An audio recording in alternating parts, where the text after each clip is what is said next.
Oke, salam sejahtera. Terima kasih yang sudah bersama di channel ini.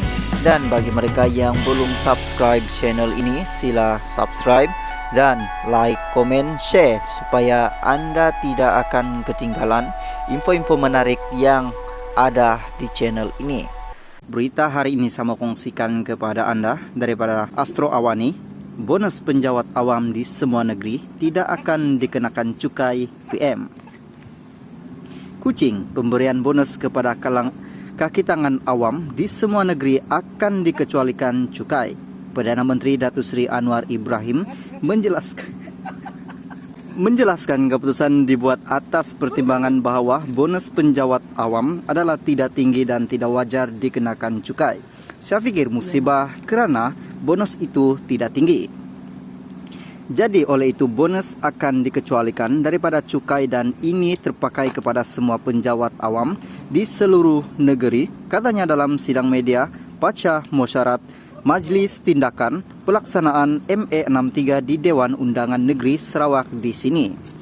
Untuk rekod cadangan pengecualian, cukai ini diusulkan Sarawak Tan Sri Abang Johari Tun Openg dalam pertemuan kedua pemimpin ini semalam. Jelas Anwar, walaupun ia dicadangkan untuk Sarawak, tetapi keputusan itu terpakai untuk semua penjawat awam di negara ini. Sekian, terima kasih. Jika Anda suka dengan video ini, sila like, komen, dan share kepada rekan-rekan Anda supaya mereka tidak akan ketinggalan info-info menarik daripada channel ini, dan bantu channel ini supaya berkembang seperti bulan mengambang. Thank you. Oke, salam sejahtera kepada tuan-tuan dan puan-puan. Terima kasih juga yang sudah bersama di channel ini. Dan bagi mereka yang belum subscribe channel ini, sila subscribe dan like dan komen, share supaya Anda tidak akan ketinggalan info-info menarik yang ada di channel ini. Berita hari ini saya kongsikan kepada Anda daripada berita harian.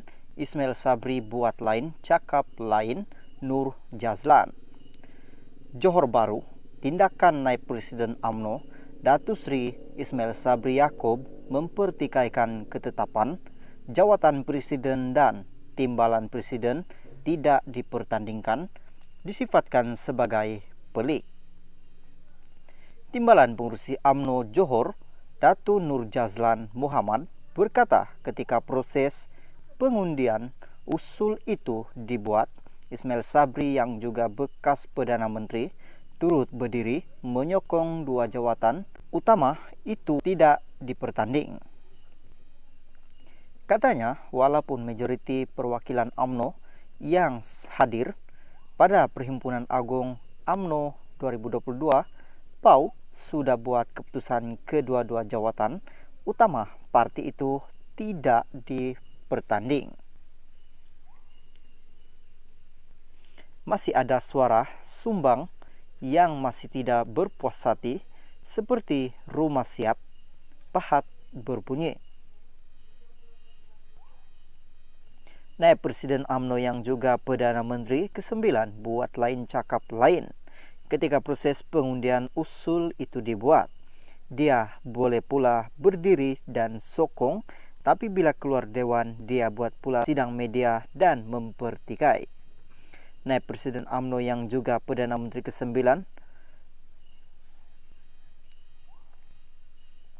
sepatutnya kalau dah setuju, tu duduk diam saja.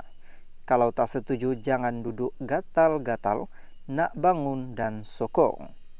Saya dapat rasa sebenarnya dia tidak puas hati, sebab dia satu-satunya naib presiden yang tidak terpilih untuk jadi menteri angkat kepala negeri yang akan terbabit dengan pilihan raya negeri PRN nanti.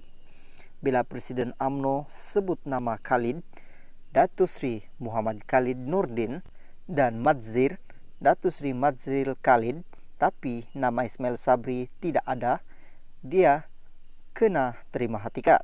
Mungkin Presiden Datuk Seri Ahmad Zahid Hamidi sudah hilang keyakinan dan kepercayaan terhadap beliau asbab macam-macam perkara yang dibuat menongkah arus sepanjang jadi Perdana Menteri dahulu. Mungkin itulah harga yang dia perlu dibayar bila selama ini terlalu mengikut telunjuk Muhyiddin. Tan Sri Muhyiddin Yassin berbanding arahan parti selama dia menjadi wakil UMNO sebagai PM, katanya hari ini. Dalam pada itu, Nurul Jazlan yang juga Ketua Bahagian UMNO pula turut memberikan nasihat ahli parlemen Samborong, Datu Sri Isamuddin Husin yang juga bekas naib presiden UMNO itu supaya tidak lagi melakukan tindakan membelakangkan parti. Bagi ahli parlemen Samborong, Isamuddin pula saya nasihatkan duduk diam-diam, sudahlah lepas ini. Sudah banyak tindakan yang dia buat di belakang parti. Bila nama kena petik dalam taklimat dan ucapan dasar presiden, terus buat-buat tak tahu. Kononnya tak tahu mengapa dia dicop sebagai pengkhianat.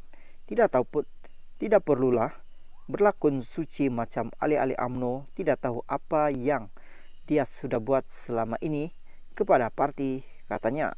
Nur Jazlan turut mencadangkan kepada mereka yang mahu sangat bertanding jawatan boleh mencoba merebut jawatan 3 naib presiden yang dipertanding. Bolehlah coba masukkan nama untuk merebut 3 kursi naib presiden yang sedia untuk dicabar. Mungkin Ismail Sabri boleh bersedia mempertahan kursi itu yang disandang sekarang. Isamuddin pun boleh juga tes market. Apakah dia benar-benar populer dalam kalangan ahli akar umbi dan perwakilan. Khairi Jamaluddin pun boleh juga coba nasib di kursi presiden, naib presiden itu selepas pernah kalah dalam perebutan kursi parlemen pada 2018 lalu. Saya percaya pastinya bukan setakat ahli UMNO saja yang ternanti-nantikan pertembungan epik ini. Bahkan orang luar seperti yang mereka selalu sebut-sebut pun nak tahu tahap populariti jagoan politik UMNO ini, katanya. Nur Jazlan berkata, isu tiada pertandingan jawatan presiden dan timbalan presiden sepatutnya sudah selesai dan tidak perlu diungkit lagi. Katanya perwakilan sudah membuat keputusan dan perlu dihormati dan diterima. Jangan diteruskan polemik yang tidak menguntungkan UMNO, tapi sebaliknya semua pihak kena fokus untuk menghadapi 6 PRN nanti, katanya. Oke, salam sejahtera kepada tuan-tuan dan puan-puan. Terima kasih juga yang sudah bersama di channel ini. Dan bagi mereka yang belum subscribe channel